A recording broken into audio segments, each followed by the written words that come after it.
Nicola Sturgeon made a humiliating miscalculation as she claimed Prime Minister Boris Johnson had paved the way for a soft Brexit, unearthed reports reveal.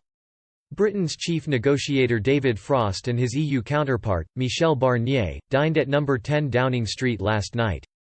Government officials stressed they did not have in-depth discussions during the meal, but would do so with the rest of their teams in the coming days. As he arrived in London, Mr Barnier told No. 10 this week's Brexit talks will be decisive. Last week's round was cut short with both sides saying that, while they wanted an agreement, they had yet to overcome the gulf in positions that could see Britain leaving a status quo transition period at the end of this year without a trade deal. After leaving the EU in January, Britain is keen to strike out alone, pursuing trade deals with other countries and setting up its own sanctions regime, and has insisted it should not have to sign up to the bloc's standards. Sticking points between the two sides also include fishing rules and the border between Ireland and Northern Ireland.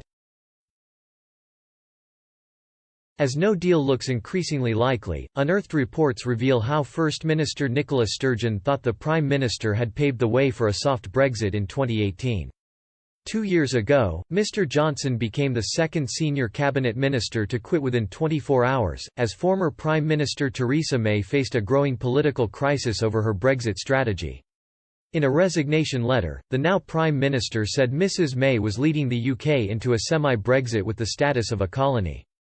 Former Brexit Secretary David Davis also resigned, saying he did not support the Brexit plan agreed by ministers, the Chequers Plan.